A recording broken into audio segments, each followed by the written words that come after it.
for optimizing supply chain operations, even in challenging environment. Alvin, the floor is yours. Thank you, Winnie, and thank you to the UNISA team, and welcome to all the attendees. I'm just going to begin sharing, and once I start sharing, I will try to minimize the video so that everybody can save their bandwidth. So welcome, and hopefully I can make this as exciting and informative for everybody, um, and really delve into how do we balance technology and talent. I think one cannot work without the other, and try to share some skills or focus areas for success in artificial intelligence and how it can enhance the supply chain. So to begin, sorry, I just want to navigate. What I'm going to take you through is a brief background of who I am, try and stay within the timeline. Also touch on, what is the difference between what we see as AI and generative AI, how the history and future evolution of AI in supply chain has progressed, and what we can look out for, and basically the evolution of the supply chain profession. And then lastly, question and answers, which I will take through the chat and after all speakers have had their chance. So basically, who I am. At first, I'm a father, I'm a husband, and I'm generally an easygoing person. What I love doing when I'm not working is gaming, writing, do it yourself, break and fix things, travel and sport. I've been in supply chain almost from the onset of my career. I had a brief stint post engineering and got into supply chain. I've been exposed to various industries, various levels of growth, really beginning, at the base of pyramid, working in warehousing and production, and then evolving my career into planning, sales and operations planning, and the largest segment being in sourcing. And sourcing, for those that want me to expand on it, it's a mix of procurement and manufacturing. So where I find myself today in mining is at the forefront of localization. I'm really spending time with SMMEs, ESD, and preferential procurement, trying to support the mining charter. I do have education in engineering and business management, and I would say a hands-on education in supply chain. And my external interest is really promoting education within supply chain, and I serve on UNISA's advisory board, Schwane University of Technology, and Harvard Business Review, where I support publications. Apart from work, I also do global network consulting for Boston Consulting Group and McKinsey on ad hoc projects. And you will see that I've worked across the industry. I'm proud of the companies I've worked for, and I still maintain strong network with all the companies I've worked with, colleagues, and really, working on the long-term networking of the supply chain. So jumping straight into AI versus generative AI. And I think, with the evolution of so many applications and so many systems that have come into the supply chain space, I think it's important for everyone to have a basis, because in every study, in every skill that's learned in supply chain, it's impossible to progress without technology um, being married to it. So obviously, I'm not going to go into every definition, but I think what I would like focus on for those that are really delving into the supply chain careers, and those entering the workforce and those in the workforce, is having an appreciation for what is the difference of artificial intelligence and generative AI. I think a lot of people have just seen Copilot, Gemini, and Claude, and people assume that this is AI. I think people need to understand that this is a capability of AI, but it's not everything AI. And I think, just to touch on key things that new entrants into the marketplace should know is firstly defining, what is AI. And obviously AI itself is a broad field of computer science. It really delves into creating and developing systems and replicating tasks that require human intelligence. So, where a human being can teach or write a process, artificial intelligence can replicate it. So the human behind the intelligence is absolutely critical. Um, at no point should it be assumed that we do not need humans. We just need to obviously adapt to technology. Generative AI is basically the linguistic ability of artificial intelligence to create content and to broaden information. So the first thing that I was taught when using generative AI is check the information that is generated. Use the information to help you with your research, to help you understand what you're doing, but make sure that you delve into the actual content and test the integrity of the content. The last thing you want to do is in a research is use research that is not factual. So I would really, encourage that the definition between artificial intelligence as a broad segment and generative AI be expanded on. And then towards the right of the screen, you'll see some brand names that are stolen. And these are typically some of the systems that I've worked with. I would say the standout systems I've worked with in my career.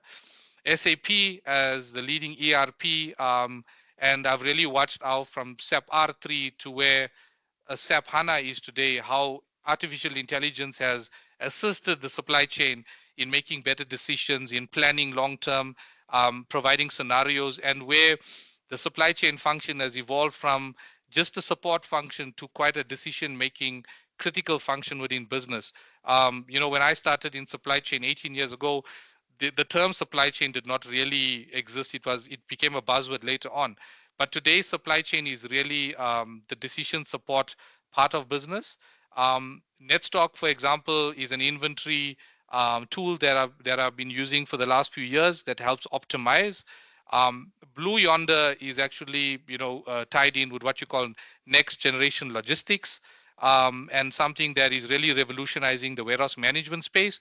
And then there's just some other ERP brands and logistics tools that I've listed. So I would really encourage those that are on the call and those that really have a knack for systems to really understand that there's quite a bit of systems out there. And as your career evolves, you will be part of the decision making teams that will choose tools. So having a basis of understanding what they offer is quite critical.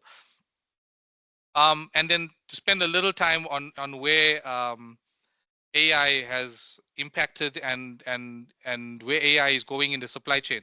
I think the reality is that AI has always been in supply chain. From the inception of the early 50s to 70s, when logistics and inventory were really growing functions within business, it was very early on that computer scientists started delving into how can we use computer technology to drive logistics and inventory. Moving into the 80s and 90s, there was much more focus on inventory management and developing ERPs to support processes where manual intervention were needed. Moving to the 2000s, I think this was where algorithms, heuristic models, and supply chain models in ERP became prominent. So it was not just inventory anymore; it was production planning and control. It was warehouse management. It was forecasting, demand planning, supply planning. And towards the 2010s, which was more into the time when my career started taking off, I had worked at companies like Shell and Samsung, and automated guide vehicles were used quite prominently in warehousing, and this was something new to me. Watching, robotics carry products across manufacturing, but even there, I had realized early on that the human element was critical because we needed people who knew supply chain and people who knew robotics to make this technology work. So moving on to the early 2020s, and I would say just around the turn of the 20s, more of the cognitive and autonomous supply chain. So, really integrating ERPs together with supply chain tools and robotics. And where do we see ourselves going? I would say it's just a 2.0 of further cognitive and autonomous decision support. So really, where does supply chain come in to help businesses make decision, how to take things forward, and how to improve organization? So really, supply chain being a total value add and totally moving away from being a traditional support function. Um, and then moving on from this, where do we see the supply chain professions going? So beside the traditional roles in supply chain, which are operations management, supply chain management, purchasing people, some of the skills that will be required, and this will become an evolution of some of the current graduates and people in supply chain and adding capabilities. So supply chain strategy and having people with artificial intelligence skills, these are going to be key roles that are needed in business. And in the current organization I'm in, these are some of the roles that exist globally. And later on, moving into Africa and the emerging markets. So machine learning, strategic planning, data analytics. So these are the skills that will be needed.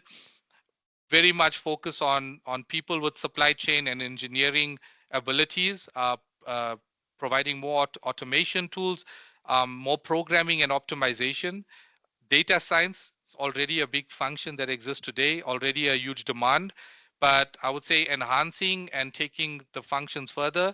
Data visualization, machine learning, statistic modeling, these will be some of the skills required, and blockchain and IoT. I think that in terms of solutions architect, there will be a much more need for people with supply chain capabilities working together with ERP and software companies to provide platforms. And I think cybersecurity, a huge focus, because protecting your data and your supply chain, that's some of the new battles and wars that we are fighting with today. And then, yeah, there was quite a, I would say, a crash course in supply chain and AI. And I'm going to stop sharing and make a quick introduction to my colleague, Tony Mthethwa. So Tony, I will hand over the stage to you. And I know Tony is quite the guru in terms of artificial intelligence, and I would say much more development experience than I have. And the floor is yours, Tony. Thank you. Excellent, excellent. Thank you so much for those kind words. I will also put my face on here. Sanbonan, Tumelang, Abusheni, welcome, Khiyamora. Well, it's more afternoon right now. Thank you so much for this opportunity, and wanted to actually say well done to each one of you for actually making the time and investing in yourselves in such a way. I've been following the series, and there have been such amazing speakers and such amazing nuggets that have come through from the previous two series. So well done for continuing that for the students that are on the call today. I'm just going to switch this off for bandwidth. Share my screen. Provide screen. Let me know once it's on there. We can see it. Thanks, Tony. Excellent. So my brief today is really, and well done for just taking through my previous speaker, the what is AI and where AI has come from. I didn't really want to touch on that today. That can be another talk, but really focusing on more the skills, what you as either new entrants into the workplace or as already practitioners in the workplace, what are the skills, what are the development areas for you as you come into this era of AI, as it were? But before we go into that, and before we talk about me, I want to really keep things interactive and ask you a few questions. I want to understand who we have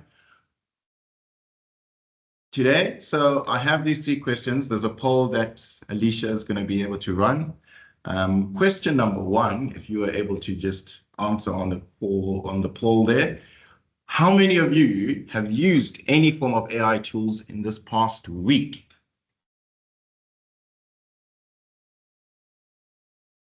This is going to be an interesting one.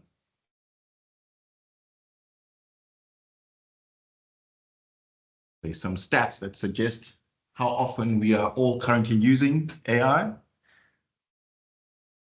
We'd like to understand what the audience here, today's stats would say.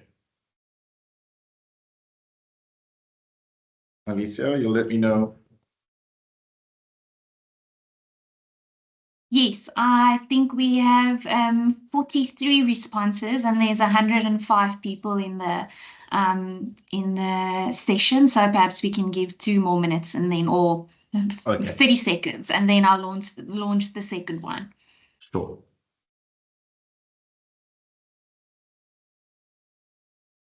I should have actually hidden my second and third question so I didn't give it away. what's coming up.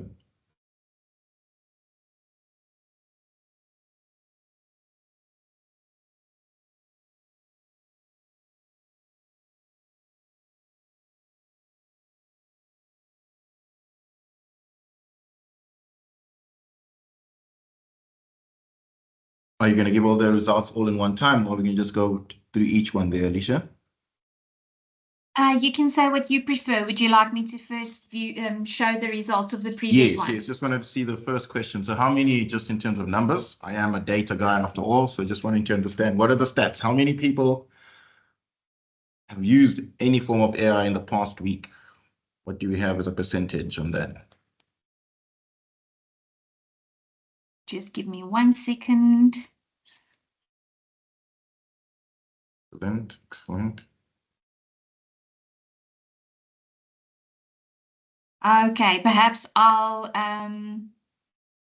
do it with the next one if you don't mind. Okay, no problem. And then in terms of those applications where you are currently, how you're currently using, where you've used AI, what applications and in which area of life have you been using AI for? Are we using it in entertainment, the generative AI that has just been spoken about, which is the more democratized version of it? Are we using it in work, doing some form of analysis, demand planning, predictive analytics, your education, R&D? Are you using LLMs, large language models, in any way? Which other area are you using AI today?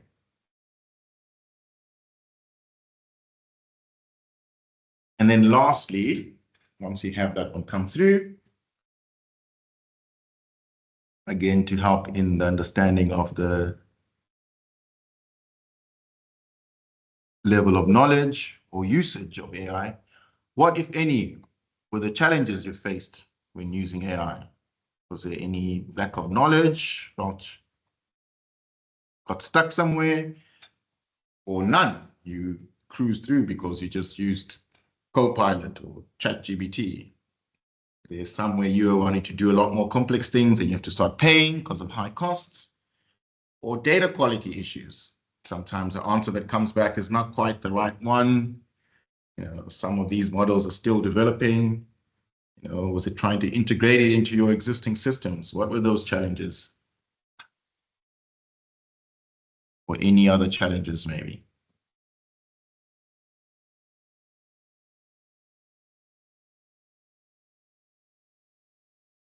I am definitely intrigued to see what the data will tell us about the audience today.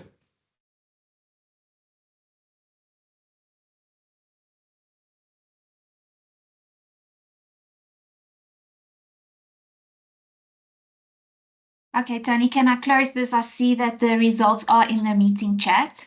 So I think people will be able to still update their responses as they go. Okay, so if I'm looking in the chat now, go back up. So how many people? Oh, sorry, how many people? 75% said yes.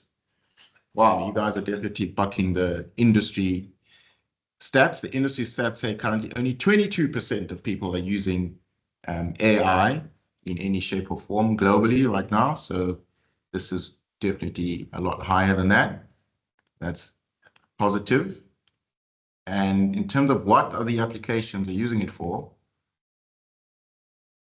yes, given the audience, it's no surprise 38% are using for education, 28% for work.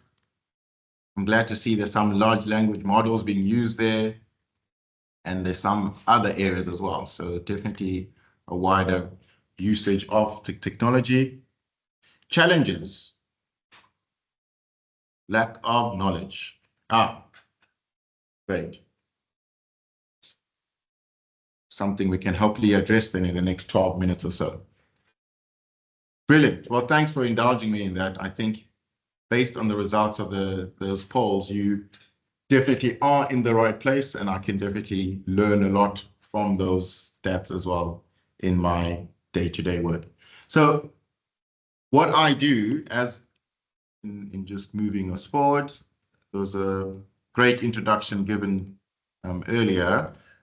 Just my career journey thus far. So working backwards, currently at Microsoft, and what I do on a day-to-day basis as the principal data and AI specialist, focusing in mining, energy, and manufacturing, is really walking the factory floors, the process plants, and being able to, on a fit-for-purpose basis, bring digitization to those companies, to those personas that are currently have challenges of operational efficiencies. So really being able to, on a persona-based level, where you have a reliability engineer needing to see what is the uptime of this machine, bringing AI into that fore to help give him that instant minute-to-minute data on this machine, bringing all the other OEM type manuals together so that you interact with ChatGPT, he's able to get all that information and answer some questions on a day-to-day basis. So that's just an example of what I do currently today. In the past 24 odd years of working, I've been fortunate enough to be involved in retail, and just a couple of lessons that I've learned really in these different industries that I've worked in. And I guess in retail was really building robust relationships. Now, in this sector, I was managing and leading franchise stores and just understood the importance of establishing strong client relationships to help you drive success. And when it came to the technology industry, really in my first time working at SaaS is where I cut my teeth in data and analytics and really fell in love with data and the power that it has in driving business results. There, the adaptability and innovation in working with various technologies and working with various companies and industries to help them realize their data advantage, and that data being the true goal for them. And telecoms was really, I learned a lot around the strategic partnerships. You know, the telcos themselves are wanting to move from being telcos into techcos. And so with that, they really need to partner with various other businesses and industries in order to realize their own goals. And so understanding that and being a strategic partner to them as well was a lesson that I picked up in that area. And then when I look at the manufacturing space, I was fortunate enough in my career to have been in a startup in manufacturing where we manufactured solar geysers back in the day.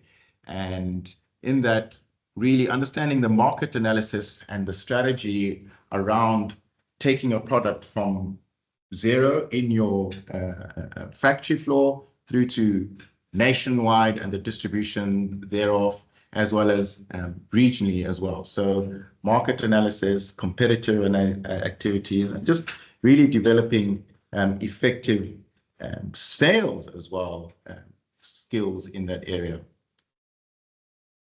And then finally, in terms of mining, where I spent recently, I also had a stint in supply chain itself, working for a supply chain technology integrator, where really got to understand the nuts and bolts and not just the typical procure to pay that people may sometimes put you professionals in a peg, but really the broadness of all the different functions that come with being a supply chain professional. And so again, they're enabling those functions with technologies that enable to digitize the very manual processes within the supply chain sector. And I co-founded a business, as was alluded to earlier, in the mining space, where I had the pain and the pleasure of creating and developing a technology to monitor real-time production of copper and other base metals.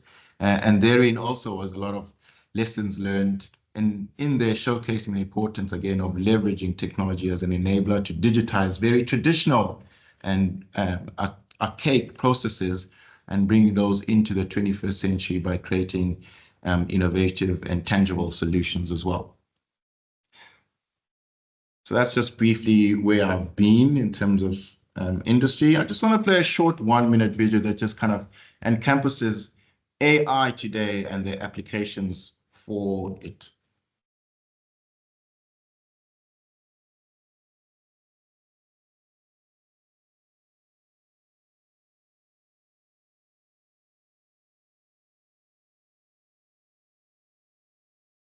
Sorry, Tony, there's no sound on your video on our side. Oh, my apologies, Sorry, let me try and share that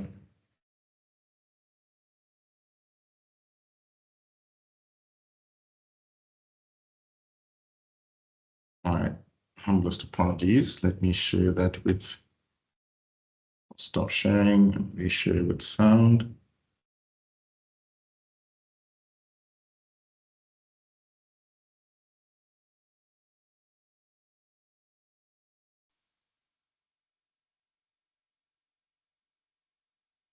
We're back.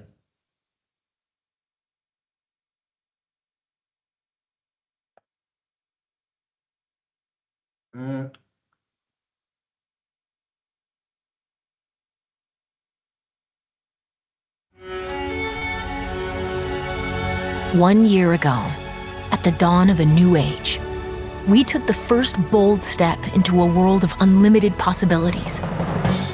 We're going to get to think about how we use our imagination to solve some of the biggest problems in the world. It allows for the patient and doctor to be a patient and a doctor, like it used to be. With AI as your co-pilot, you are supercharging innovation. It's like reading my mind. It's magic.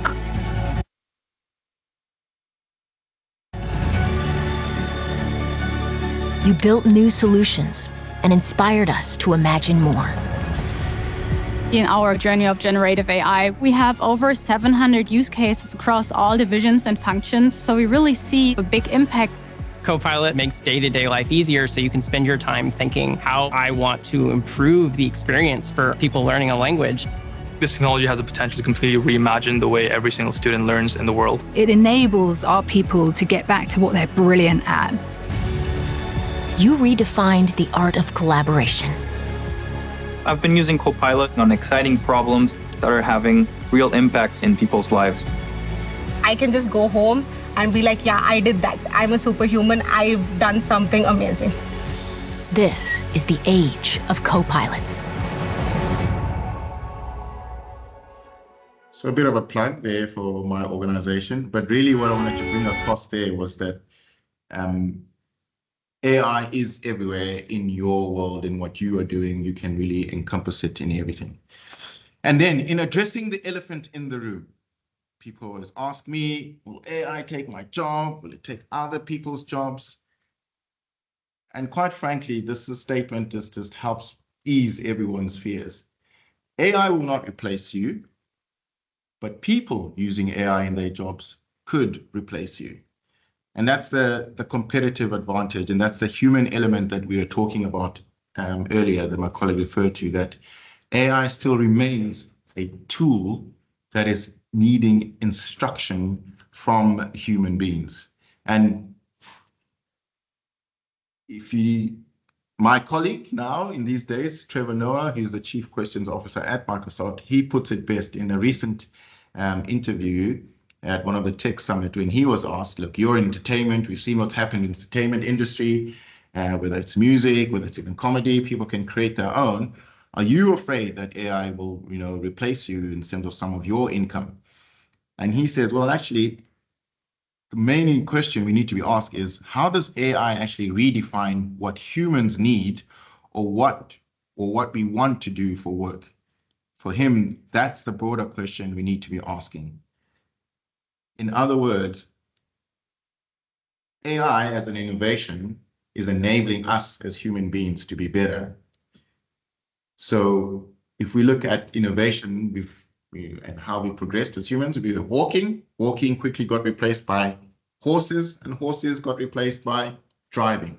So the technology itself is not what is bad. It's how we are going to be able to adapt and use the technology as human beings to enable us and in what we wanted to do. And also what that talks to is there's really higher order thinking.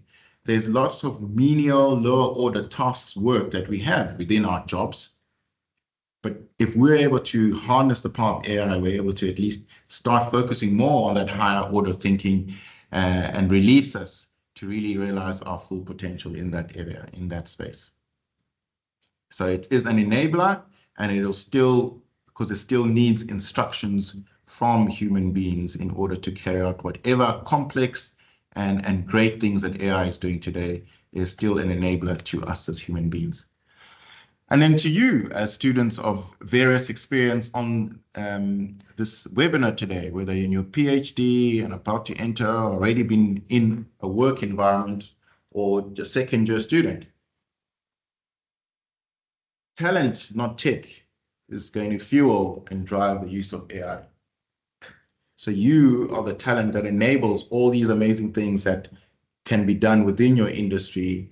And that's really what we need to harness, the humanness of us and what we bring into this environment, into this era of AI.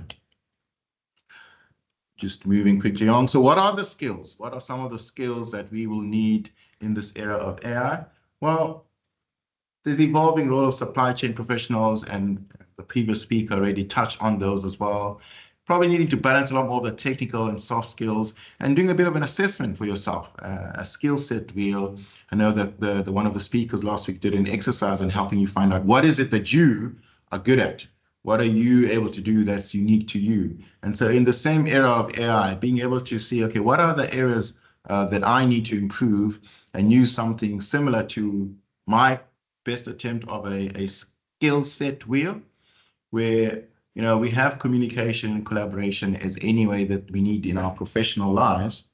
But one of the new areas of skill sets that's coming up as technical skills is prompt engineering, where you are now able to actually influence, craft effective inputs for large language models that are used within your organization or within your specific industry. And you can actually learn to be a prompt engineer, and the prompts that we generally use in our normal day-to-day ChatGPT can be something that you can create. And then some of the starting points. Sorry, just going back in terms of some of these other areas. So yes, there's the normal analytics and strategic thinking. I think the creativity and innovation, again, talks to that humanness. The element that separates us from machines is still our ability for cognitive thinking, humanness, like empathy, like making judgment calls. When we have technology telling us this, we are still able to make that judgment call, and that's quite an important and will continue to be an important skill that's required within our organizations, within our society as we go forward. So that element of communication, creativity, and the thinking that we have remains a critical skill going forward. So some of the starting points, just to suggest where we could develop these skills. So engage in continuous learning. So being in a MiniMaster like this, like I said earlier at the start, well done for investing in yourself. Continue to be part of these kind of continuous learning opportunities. Leveraging online resources. We at Microsoft, together with Coursera, you'll find many courses. Microsoft Learn actually has persona-based courses. So if you are an individual who wants to focus maybe in the finance element, you want to focus in the analytic element of AI, there are courses that are able to break down your learning path for you, specific to where you want to take your skills in the AI field. Collaborating with cross-functional teams. Always good to be involved in teams that not just look the same or do the same thing. Work with the IT guys, work with the guys in projects, work with the people who are doing field work, various stakeholders. That also just improves your understanding and the broader applications of AI. Industry conferences and webinars, again, and then being able to actually start implementing some AI projects yourself, whether it's your little model that you're using for solving a problem in demand forecasting. That in itself enables you to actually start improving and getting comfortable and confident in applying this technology in your day-to-day lives. And just to end off, this is one of my mantras, excuse quoting myself, but I really profoundly believe that technology is one of the great levelers and enablers. And my why of being here in Microsoft and my why of the previous engagements I've had in different organizations is really that realizing the promise of technology as the enabler for business, but that democratizes economic activity and thereby creating inclusive and thriving communities. And I think we see that now with how ChatGPT has really democratized this technology. And in using the technology, this is how this technology has interpreted my quote and my why for being in the tech. And with that, I hand over to Q&A. Thank you for your time. Thank you very much, Tony, for the insightful presentation, and thank you as well, Alvin. And now we have come to the session where you can raise your hands, or I think we will answer the ones on the chat once the ones that wants to ask personally have done so. So if you have a burning question, you can raise your hand, and for both speakers, then they'll be able to address your questions. I open the floor now.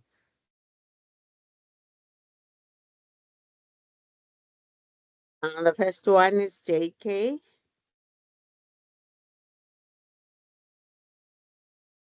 Go ahead, JK, and ask your question.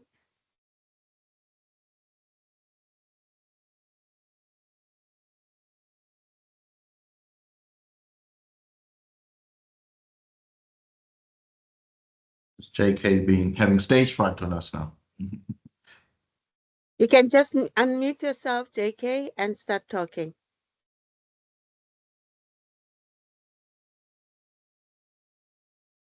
Okay, JK, if you cannot speak, you can also write on the chat.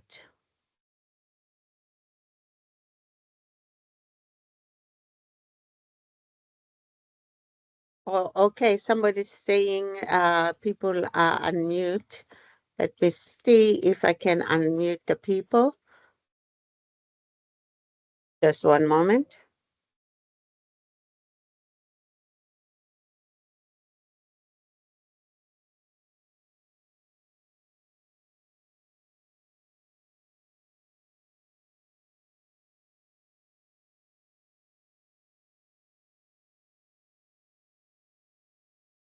Sorry, if I could just come in, JK. I have enabled your mic, so you can just unmute yourself.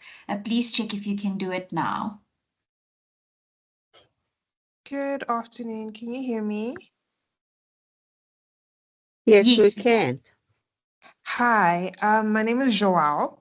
K is for my surname, and I am a second year supply chain operations management student. Because we are nearing the end of the year and next year is the final year. I've had the opportunity to work in prompt engineering, but I've sort of been trying to figure out how I can merge that with supply chain. So it's been great that that was touched on today by the speakers, which I really appreciate. I am wondering though, moving into the third year, because the third and the final year is usually the best time to start building the career. What would either of our speakers today advise I do in terms of getting a foot in the door into the supply chain and operations management space that is integrated with AI and the use of AI? I'll go first on that one. Thanks so much for that very insightful question. I think where we are today, you don't really need to ask permission in your field. I think being able to find a problem that is in the operations area, you've already started prompt engineering, solving that problem, showing a body of evidence, and being able to then share that with colleagues or prospective employers to say, hey, even in my second year or in my third year, here are some of the things that I'm seeing in our industry. Here's some areas where we can improve, or some efficiencies, or even a novel way of doing things. And in that way, showing that you are a problem solver, that you can just get things done, really helps to stand you out, in the crowd. And obviously all the other, career advice from your professors here applies. But I think in my field, what I'm seeing a lot more is that the practical use and application in everyday environments is really what enables you to get your foot in the door.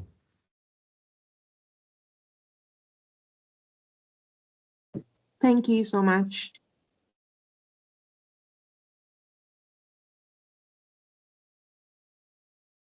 Okay, any more other questions? Mr. Lamini, there's one Yes. question that was unanswered in the chat, and I know it was slightly touched with the previous speaker. One of the students asked, with the high unemployment rate in South Africa, will AI not further displace people without access to AI tools? And I know that's a reality that some of our students don't have access. How can they overcome that?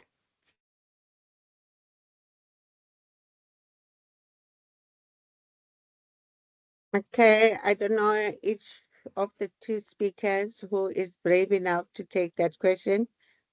I will try. Thanks, Winnie. I will try. Yeah. Look, I think firstly, it's a valuable question because I can relate, flashback 22 years when I was in between, finishing an internship and not having a job. And the challenge at that time was getting a job. It wasn't about AI, was not even a concept.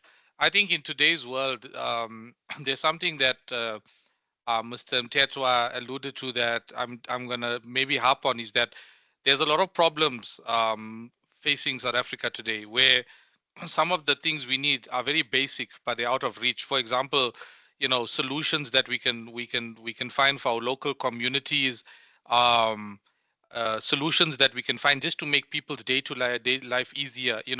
Some people have done it tremendously well. Like creating a value and supply chain for recycling. I would say that firstly, in terms of development, and for someone who's been working for global companies in South Africa, although the advent of AI has taken the world by storm, we in South Africa are significantly behind.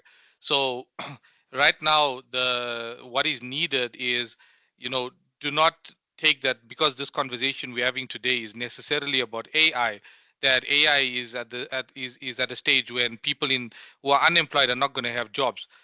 In South Africa, we have certain dynamics that are different. Communication, people speak in various language. We have demographics, people displaced in different places. So I would rather say that before letting AI become a deterrent to worrying about whether it will replace your career, think of how the education and exposure you've had already by the studies and academics that you have can find solutions, basic solutions.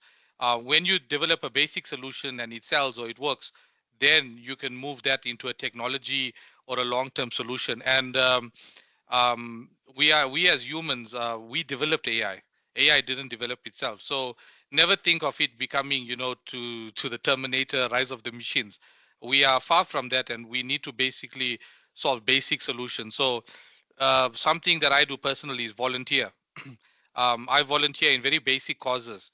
And when I enter that cause, I try and see how can I use this as my guinea pig to solve a solution. And simple thing like providing buckets for people in rural areas, using the experience I have in packaging to go to packaging providers like Nampak and say, can you help, in this? And, I think we need to be enablers. So don't let AI blind you in thinking already that you're not going to have a job because technology is taking over. We have a lot of opportunity, and we are very innovative as South Africans. I hope that can help some of the answer. Yeah, Maybe and not. I'll just add to that just some practical examples as well. You're so spot on there. I think, as I said earlier, that we are the ones problem solving. And here in KwaZulu-Natal, where I am based, we've had all these recent weather phenomena. And one of the practical ways that we are applying technology for both the human good, but also in terms of some former exposure to high school students, is just in the area of weather stations. So with providing data in terms of Wi-Fi via satellite in the most rural communities, they're able to then set up a weather station where they're able to report and say, okay, over the time, this is what the data from a weather service has said. But in our local area, as and when the weather is changing, they're able to add to that and input data in there. And what that does, it makes them aware of weather phenomenon that they wouldn't normally have been aware of, and they have access to that data also feeding back and forth from the bigger weather stations. So already within that, then AI is applied to start predicting the different weather forms localized to that area. And that exposure to AI is opening up their minds as high school students. Okay, what else can I use this technology to do to help make my life and our life easier here in this community? So that's just one example which already is enabling people to have access to these technologies from a very young age, and then be able to further develop using those technologies and applying them in other spaces. Thank you very much, Tony. I think that's making the lives of people that are panicking to feel much better. I'll allow the last two questions. That's from UR and BS. Those would be the last questions. And then we have to close. Thank you so much.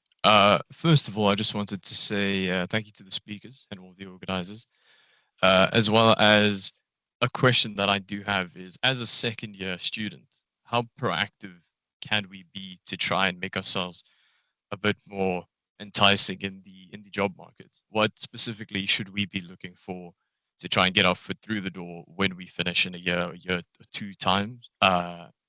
What skills set us apart? What outlooks? What would you, as a senior position, would you like to see in somebody who's trying to get into a job, trying to hold it, trying to grow in whatever position they may be, especially for the rest of their career? Good question. Any of the speakers would like to help the student? I don't know if you were listening earlier. I did answer a similar question to the previous question was asked around that as well, in terms of how to put my best foot forward. I think it was JK. I don't know if you want to add on to that, Alvin. I don't know if there's anything else. Yeah, I think it's an excellent question. And yes, I agree, Tony. You did answer, I would say, a big portion of it. I would say that, what we look at so I have the liberty of working with many graduates, and most of them are are looking more innovative than I am, and more bright. And I think what sets apart is, gone are the days when we want to see that on your CV that all you've done is join and support the SPCA or some cause. What we want to see is people who actually have tried to do something meaningful while they have been a student. So when I say meaningful is, create a solution, for their community. Show us a project that you worked for with the university that was not just for academic marks or for academic purposes. So those are kind of things. And I give you the example. We were in a space when we had data scientists that we were recruiting for a graduate program. And one of the ladies that came through said that, she had created an e-learning type of solution for other supply chain students that were more junior to her in the time that, she was looking out for a job. So those are things that we want to see and things that we can verify. So, we understand that a student cannot come with 20 years experience, and this is going to be their entry. So I would say, think about, and don't think about it necessarily as a selling or marketing point. Think of, if you start doing these kind of philanthropic things early on, these become part of your DNA, and then you actually give back to future students. So I would say that, dig into yourself and see how you can develop innovation that makes other people's life easy, and more so if it's something that can enhance supply chain or the growth of supply chain even better. I hope that helps direct you in some way. Yeah. Thank you very much. It does help a little bit, but as an add-on, Prof. Silius is asking that you are giving a good presentation, and you had a quote about whether AI will replace people and should be an eye-opener to our students. Would you please explain to students the dangers of relying on AI to complete assessments without gaining in-depth understanding in the field of the study? Thank you, thank you. I suppose that would definitely come up with in the education field. So instructions, like I said, the technology of AI has been built, it's been around for 50, 60 odd years, it's not new, but generative AI, which has democratized AI and enabled it to be at the fingertips of students to query, that is still basically enabling you to do your research quicker, but you still need to read that research and you need to apply your mind to that research. So getting all the data would take you weeks of research and time, but you still need to then read and apply your mind to that data. So the dangers there lie in, number one, just not being able to think, being lazy. And this is also what, Trevor Noah was referring to in his interview, that we still need to remain curious and ask the question around the instructions that we're putting into a machine around actually what work would I want to do? What work would I want to do or need to do in the future? And that then takes you down a question of being able to ask 7 whys before you actually come to an answer. So that ability to think, that human cognitive skill still remains valuable. And you then dull that skill when we're just taking and plagiarizing basically other people's information and passing that as your own. So definitely is not something that you would not only recommend, but just for yourself, still applying your mind to any of the information. We even at Microsoft with Copilot always say, you'll find if you have teams, anything generated by AI needs to be checked, that when you've had meeting minutes generated by AI, you also need to just check that this is actually a true reflection of what has happened. So similarly, in terms of students, as you're researching and using AI, doing your homework and checking. I hope that answers the question. Very good indeed. AI alone cannot do it. I like there's somebody that put it on the chat that's like you are driving a car. The car with its all complexities cannot move to the direction you want it to go if you don't use your cognitive abilities. So our students mustn't look at us as if we are just nasty in saying they cannot just take information from AI and use it as raw as it is. Colleagues, unfortunately, we're looking at the time. We only left with 1 minute. So for those who couldn't answer the question, ask the questions, we ask you to put them in the chat and our speakers will address them as just before they go or if they ever visit the site again, because it will be on the YouTube as well and many other platforms. That being said, I'm going to wrap the session now. We are really thankful for you to attend this session, and we extend our heartfelt gratitude to our presenters for their engaging and insightful contributions to all participants for joining us. We hope everybody found the session captivating as we all did. And thank you to my colleagues who assisted in making this event a successful. We are looking forward to heading another series from next year. So look at your calendars. Our next MiniMaster class will take place next year and we'll communicate the dates of the registration once the registration is finalized. Until then, keep balancing that tech and talent and remember that the future of supply chain is in your hand. And the nice important thing about the session is that you are going to receive a certificate of attendance. Thank you very much to our speakers. A special gratitude to Tony and Alvin, our advisory board member, and as well as Claire, our co-host.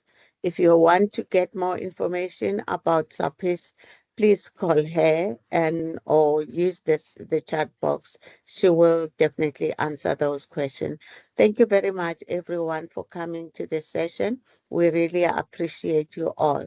Have a lovely day further. Thank you, everyone. Cheers now. Thank you. Goodbye. Bye.